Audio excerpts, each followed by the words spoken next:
The parent story is not really told, the parent side of things. I knew my side, and I realized that when I was grieving, I had next door neighbors, I had church members, I had employees, I had, anybody that was tried to be kind would say, oh, this is so wonderful, or God is smiling on you. You must be one of the chosen ones, or whatever. Well, I wasn't feeling all that special. I wasn't feeling all that chosen.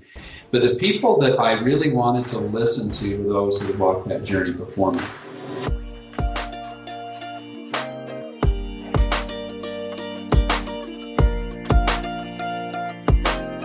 There is something lost when stories don't have an outlet. Everyone has a story. That includes parents and families with kids on rare medical journeys. There is grief, there is joy, and there is everything in between. Our guest today is Dr. Gerald Nebeker, founder and president of Orange Socks. My name is Seth Carnell, and this is the Go Shout Love podcast.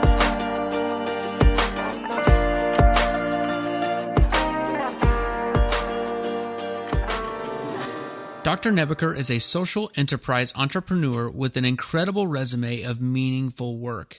He is an expert in nonprofit governance and is an advocate, researcher, and national presenter in the field of developmental disabilities. But the best of his accomplishments, he would say, is his family. His wife, Laurel, and their 8 terrific kids, the youngest of whom has Down syndrome. Now, with his professional experience and the personal experience of having a child with a disability, Dr. Nebeker recognized a gap that comes for parents when a diagnosis is received. A gap between the life they thought they would have and the life that they were blessed with. Out of this reality, Dr. Nebeker launched Orange Socks, a community uniquely created to resource and support parents with kids on rare medical journeys. He is insightful and honest, and we are grateful to him for joining us. The story of starting Orange Socks is fascinating, including, as I'm sure you are curious, how they came up with the name. There are also some remarkable stories of how Orange Socks has helped families not only connect, but become a resourceful community. Before we begin, I want to add that one of the goals of this podcast is to allow the parents to share their stories when we meet them. And we hear that after they opened up, often it was very therapeutic for them. Josh Veach, one of our co-directors of Go Shout Love, is talking with Dr. Nebeker today, and he says something toward the end of their conversation that I don't want to go missed. He says, quote, "What would we lose out on if we weren't, as people, open to sharing our stories?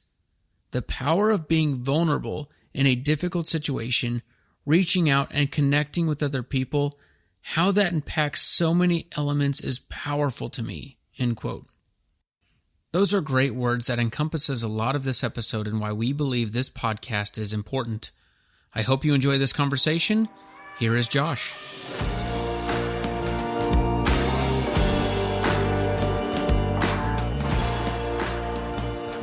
Dr. Nebeker, thank you so much for being a guest on the Go Shout Love podcast. We're honored to have you. Well, thank you. I'm glad to be on, and honored that you'd ask.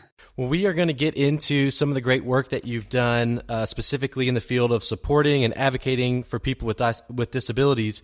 But before we get into that, share with us a little of your personal background and kind of what set you on the trajectory of the work that you're doing. Sure. In 1987, I had a friend come to me that said, "Hey, let's respond to a request for proposal for the state of Utah." So we did. And were awarded a contract. We didn't really know what we were doing, but apparently our proposal was a little bit better than anybody else's. So started an organization. A year later, it was a for-profit. A year later, I bought my partners out, created a nonprofit called Rise. And so 34 years later, here we are. We're in 5 states. We support about 5,000 people with developmental disabilities. We employ about that many people. So great big nonprofit organization that is dedicated solely to the supports of people with developmental disabilities. So we do supported employment, we do supported living, we do specialized foster care, we do group homes, we do basically anything that you can think of, early intervention. that relates to people with developmental disabilities. We do it in the states of Oregon and Idaho and Utah and Arizona. But 17 years after I started, my daughter Vanessa was born. Neither my wife or I had anybody with a developmental disabilities in our background.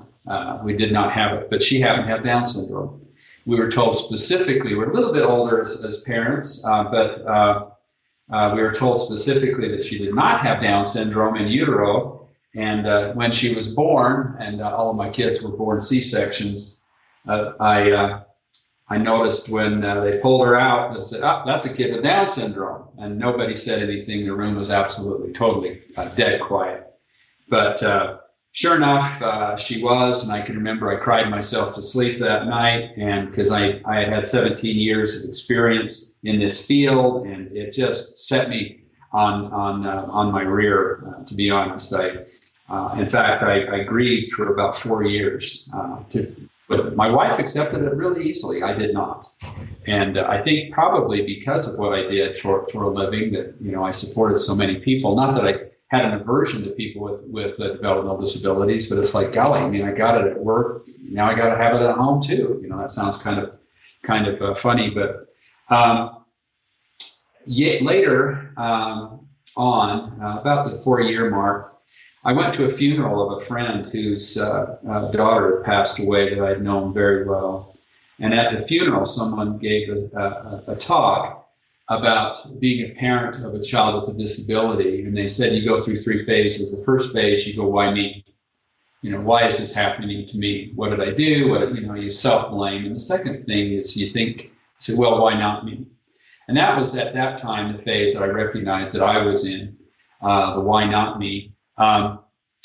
Because, I had the knowledge, I had reasonable income, et cetera, a whole organization around me that supported people with developmental disabilities. But then they said the last phase is thank God it's me. And I realized at that point that I was not there. My heart was not in it. Intellectually I was there, but my heart was not there. And once I realized that, I had this epiphany and again, a real emotional reaction and realized that I needed to embrace this child. And so I did, and she's become a great blessing to our whole family. Fast forward a little bit, just a couple of years ago, well, actually, I think it was in 16, we founded Orange Socks. One of the reasons that I wanted to do Orange Socks was that the parent story is not really told, the parent side of things. I knew my side, and I realized that when I was grieving, I had next door neighbors, I had church members, I had employees, I had, anybody that was tried to be kind would say, oh, this is so wonderful, or, God is smiling on you, you must be one of the chosen ones, or whatever. Well, I wasn't feeling all that special. I wasn't feeling all that chosen. But the people that I really wanted to listen to were those that had walked that journey before me. And I also realized that many parents have to make hard decisions, that when they find out in utero that their son or daughter has a disability, often the medical world is in a position where they only offer one side, that they say, well, if you want to terminate this pregnancy and have, pregnancy 2.0 and a handful of months later, let me know now. We've got this window. So many people feel this push. Some have referred to it as nudgenics, that they're nudging, and that many physicians would deny that they are, pushing for folks towards terminating the pregnancy. But most of the parents that I've interviewed actually perceive it completely opposite. They perceive that the doctor, 1, was not supportive of them continuing the pregnancy, and 2, were really pushing them hard to terminate it.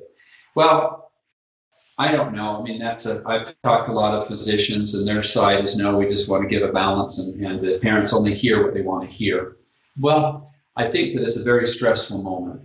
What I wanted to do was also get and if you go on our website and look at our stories, there's all kinds of different diagnoses, from rare to common. I mean, Down syndrome is really common. Okay, well, I got several of those. Well, I have some that there are only like a couple in the whole world with these diagnoses. And so if you find yourself pregnant, or if you find after your child is born and you realize that, gosh, something's wrong with little Billy, I don't know what it is, and you finally get the diagnosis, gee, what do I do? Most parents will say that the worst things that they did was Google the diagnosis, because they only found the worst things. The best thing that they did was talk with somebody or listen to somebody's story. And so, again, back to my experience, so then Orange Socks provides that information. So if you find out that you've got a kid with spina bifida and maybe it's in utero, that you find that out, well, what's it like? Well, you can listen to a story and then perhaps make a more informed decision. So that's what Orange Socks is about. It really is. I mean, there are organizations advocate for organizations like RISE. There are like trade groups. There are organizations that advocate for people with disabilities. There aren't organizations that advocate for parents. And so we're hoping that that's what Orange Socks is it's a voice for parents where they can connect. And certainly we found out that several have connected over the years and have gotten some, we've had great stories of people that have, like they're maybe 17 in the whole world with this diagnosis, and they were able to link up because of the exposure. Yeah. So many things that you just talked about resonate in the conversations that we have with families, especially when they talk about the options that are given, especially if they receive a diagnosis before the baby's born. We hear all the time that they say, we chose the option that was like the least advised by the doctor. And so we feel that too, that nudge towards aborting the pregnancy. And then also the importance of those families connecting with other parents and hearing the other side of the story, because what they do get from the medical field so often is almost always the worst case scenario, which I understand, because the medical field, their job is to prepare and give full information, but they don't get to say, those parents don't leave those interactions with real life stories of hope and encouragement and how life has gone on for some of these kids with the same diagnosis. Really cool stuff to be able to provide those parents that avenue to connect and learn from each other, and really prepare them for what's next in their journey with their child. Yeah, exactly. Well, physicians are very poor prognosticators, and parents want someone to read the tea leaves. What is my kid going to be like? Well, right. They don't know. They give their best guess.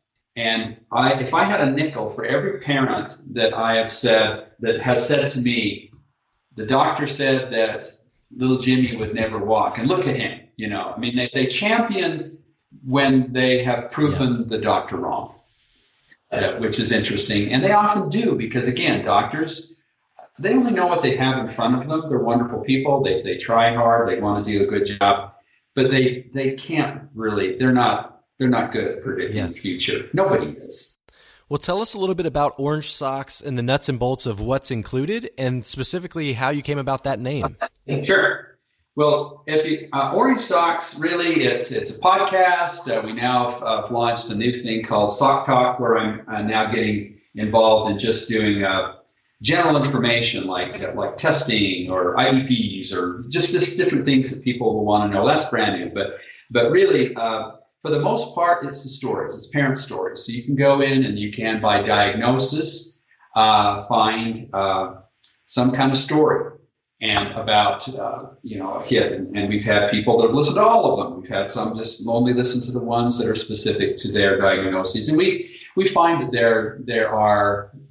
It's not exhaustive. There are a lot of different diagnoses that we haven't featured, but if we knew about them, and as we get to know about them, I should say, then we will feature them.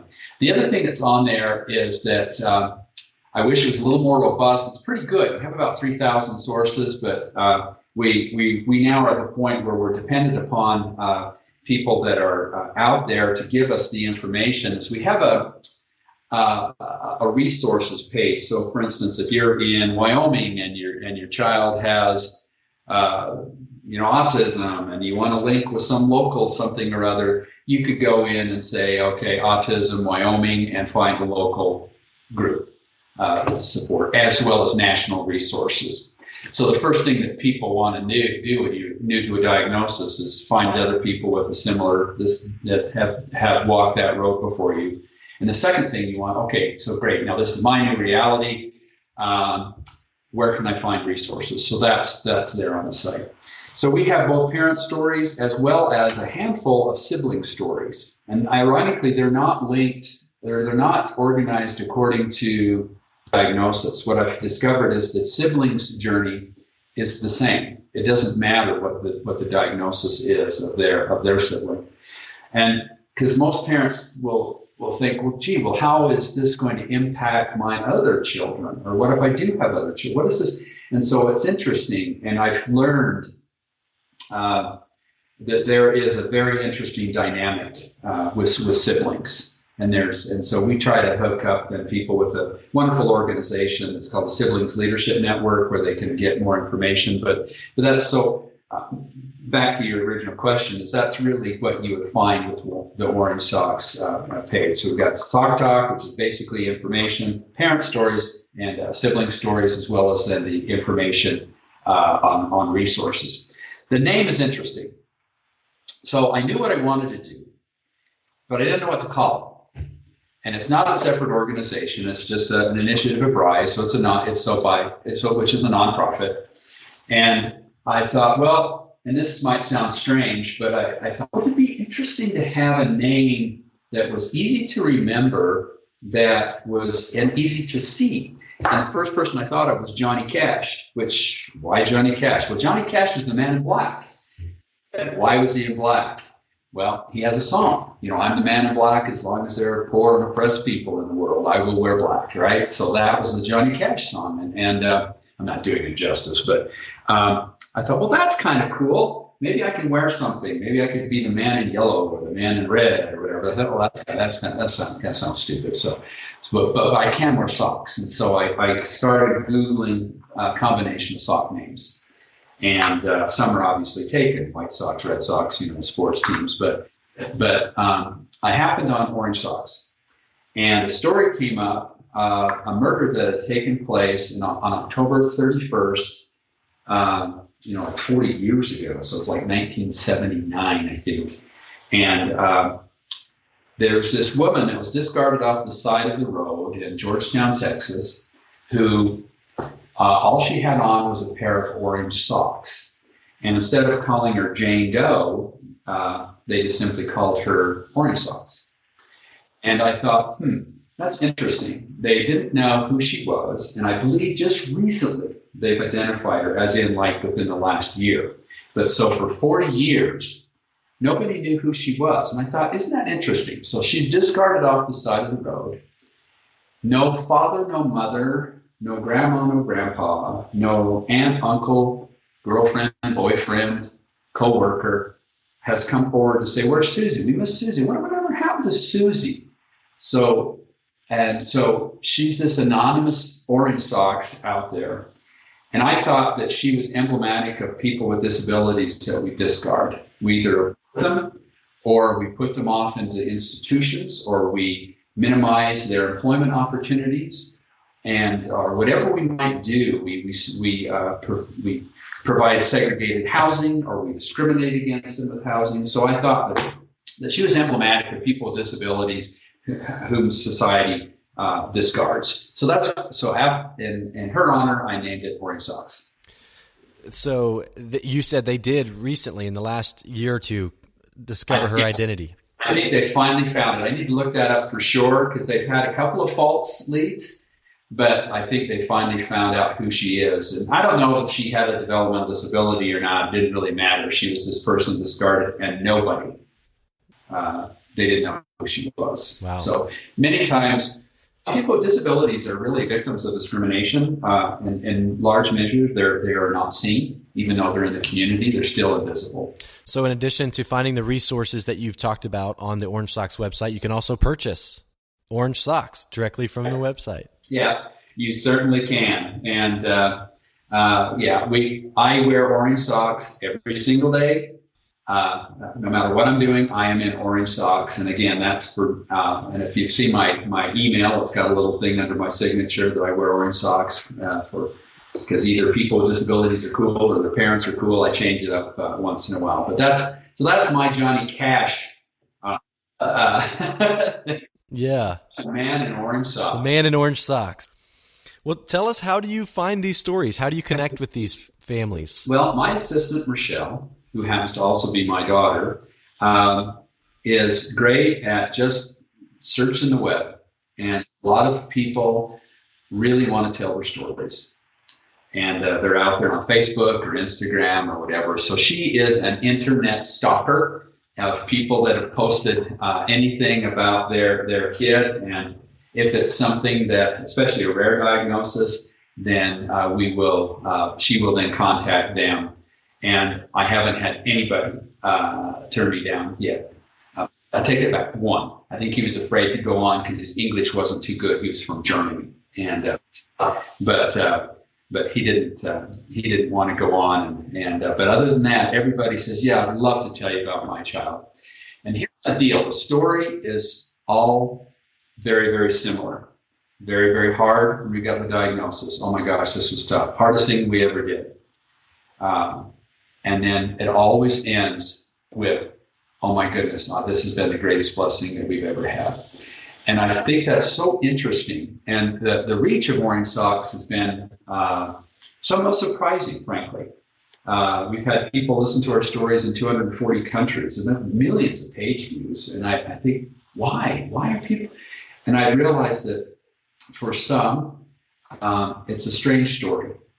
In some countries, they terminate anybody that they find out in utero has some kind of disability. So, for instance, the abortion rate for people with Down syndrome in Iceland, for instance, is 100%. And then they tout that they've cured Down syndrome. Well, they haven't cured Down syndrome. They cured society of Down syndrome, but they've eliminated it. But And I realized that people like the feel good stories, and also because I don't know that all of our listeners are other parents. We found, you can track, as you well know, you kind of get a demographic sense of who your listeners are, your viewers are, and we're finding that some of them are actually probably the grandparents of some of these folks. But we've had people reach out from all over. We've had a contact from somebody in India, for instance, saying, I was forced to terminate my pregnancy, and I didn't want to, but I was forced to. And now I'm grieving, and it's like, my goodness. And people they're hearing these stories of folks that say, yeah, this was hard, but this was also a great blessing. And so I think people like those feel-good stories, and no matter the country. But I just find it odd that people in Russia or Iran or Iraq or Brazil or Finland or whatever are listening to Orange Sock stories. It just kind of it's humbling in many ways that they're out there and searching for that. Interestingly enough, the number 2 listen is Japan. America's first, followed by Japan, and then then what you think of, Australia, New Zealand, and the Britons or whatever, where they're English speaking. But the number 2 listen is Japan. Very interesting. Yeah, I don't know why. In April, we have launched 3 new designs that are aiming to help remind us that we are all in this together and that we should be responsible for and to each other. There is still time left to participate and join us as we team up with the nonprofit Laughing at My Nightmare and their COVID-19 relief program that is sending gift cards to people with disabilities who need a bit of assistance during this season. Simply go to our website, goshout.love, and shop around and help us shout love and make an impact. Besides these great t-shirts, there are hoodies, mugs, hats, and more. 50% of gross profit from all sales will go to this COVID-19 Resource Relief Program. After April, we will be going back to featuring a family, and we have a great one lined up and cannot wait to shout love for them soon. And now back to the conversation.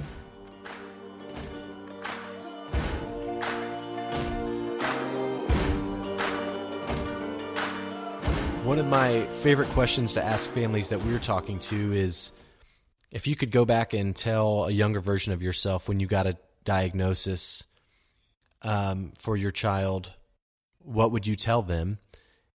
Because it really does bring that cycle that you talked about, from grief and fear and unknown to new rhythms, new normals. And it's not a journey that's without pain or that's without hardship. I mean, for sure it is.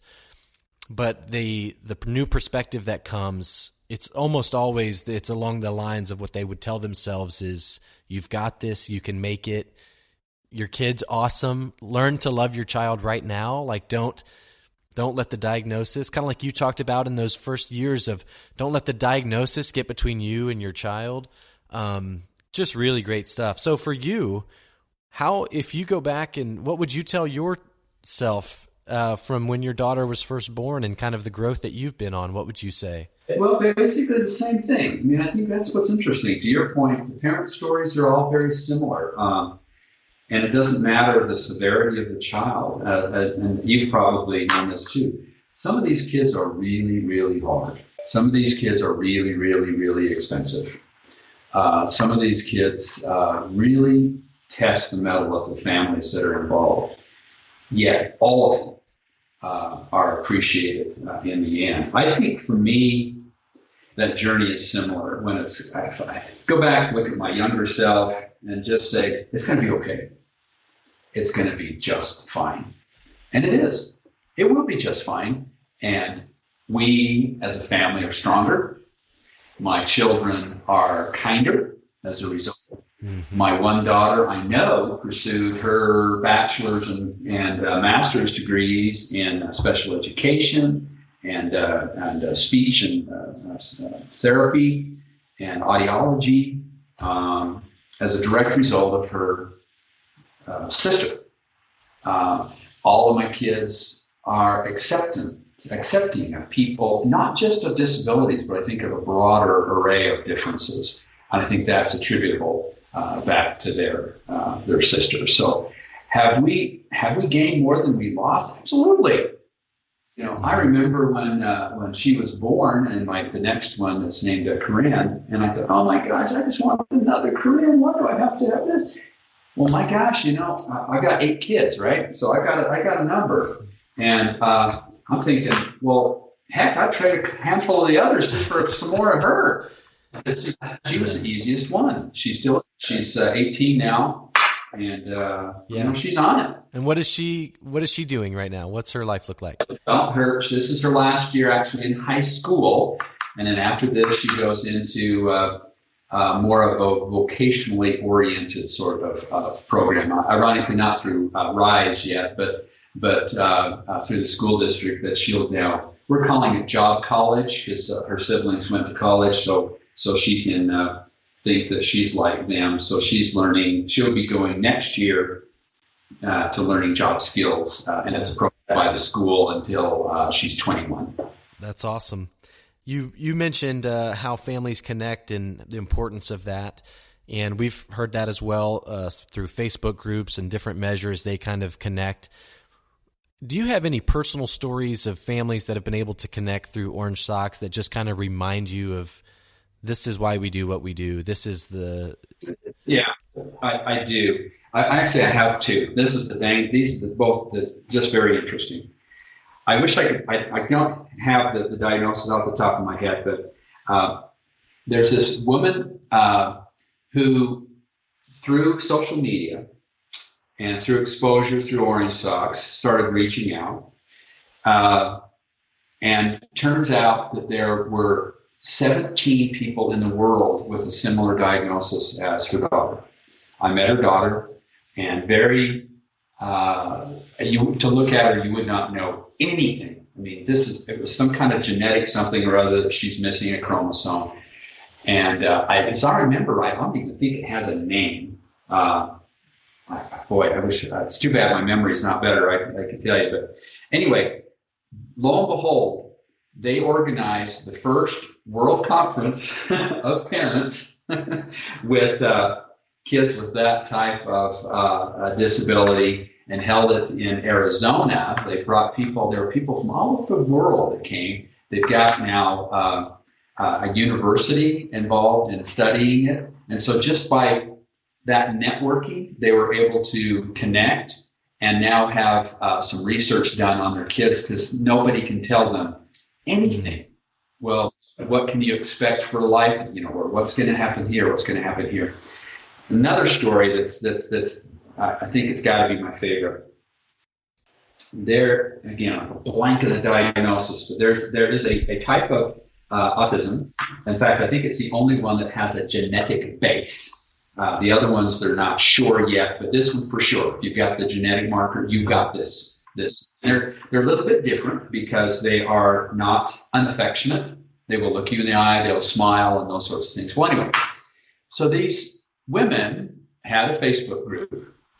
I've done now a couple of 3-4 stories on some of them that are participating. Well, anyway, as they were interacting, they said, a weird thing about my child. He got all of his teeth before he was 1 year old. They go, oh, that's interesting. Mine too. Anyway, they just found a marker. Yeah. They just found a marker. So they then got with, I guess there was a university, I believe it's Hofstra University, that was studying this particular genetic anomaly. And they said, hey, we have noticed this. And they looked into it. Sure enough, 100%. So now, guess what is a diagnostic criteria for that? So if you've got a kid that's not sure what you got, but they've got all their teeth before 1, guess what? Your kid has that diagnosis. So that is now part of the physician's, diagnostic criteria in diagnosing this. And it was discovered not by a university, not by physicians, by a bunch of moms getting together on Facebook to talk about their kid. It's what's so power of that connection. What's so cool about that power is that it has benefit on so many different levels. There's the emotional and support in what would otherwise be an extremely isolating experience of life, is they find a community that truly understands their day to day. And while it is still different because they're not neighbors, they don't go to church, maybe they're 4 time zones away from each other, they still are able to do life together and share these milestones and all of the emotional support that comes with that. But the medical support, time after time, these parents tell us they will listen to what the doctor says, and then they will go and get armed with all the real information from other parents. And then in their next appointment, they know more than the doctor. And that's not a knock against the doctor. It's just the reality of they go out and they find all this information that's from the source, and they can tell the doctor, hey, this is what we need to test. And then there's the element of the impact that it's having on the future, like you just mentioned. The act of coming together and being a community and sharing stories is literally shaping how people will research that diagnosis, how people will do all of those, how they'll go about responding to that diagnosis in the future. And I just think, what would we lose out on if we weren't, as people, open to sharing our stories? The power of being vulnerable in a difficult situation, reaching out and connecting with other people, how that impacts so many different elements is powerful to me. Yeah, indeed. I know that's great. And I applaud you for what you're doing. Good for you. We're walking down similar paths, and I think it's awesome. Thank you. We enjoy it, and these families are incredibly inspiring, but I don't mean that in a flippant way. I mean, they're life altering to us, to our team. And in the same way that you spoke about how your kids have been impacted, that they're kinder, that they're more open, we are being shaped by these families that we meet. because they are opening us up to these different things and these different opportunities to know and interact with situations that are so different than ours, but yet we still get to be shaped and molded by them. Before we wrap up, tell us how people can get connected with you, follow your story, follow specifically what you're doing with Orange Socks and Rise. Yeah. Obviously, we're on social media, just Orange Socks. Website, orangesocks.org, just one word. So, and wear Orange Socks. I'm just telling you, the cool kids, all the cool kids do. And whether you get them from us or get them from Walmart, don't care. Orange Socks is the in thing. So, and I think at that point, you're sending a positive message of people with disabilities and their parents. Excellent. Well, Dr. Nebeker, thank you so much for your time and for being a guest. We are really grateful for the work that you're doing and that you would spend a couple minutes to chat with us. We really appreciate it. And be sure to check the show notes for those listening, and we'll include those links to those resources provided. Awesome. Thank you. These families, these kids, Josh said it best at the end there, they are life-altering in the best way. We indeed are being shaped and molded by them and their stories, and we hope that you are as well. Thank you for listening. Please take a second to rate and review this podcast on whatever platform you are listening on. You can now find all of our videos and podcast episodes on YouTube as well. Just type in GoShout.love and subscribe to our channel and begin sharing away. You can also go to our website and shop around. And until next time, go shout love.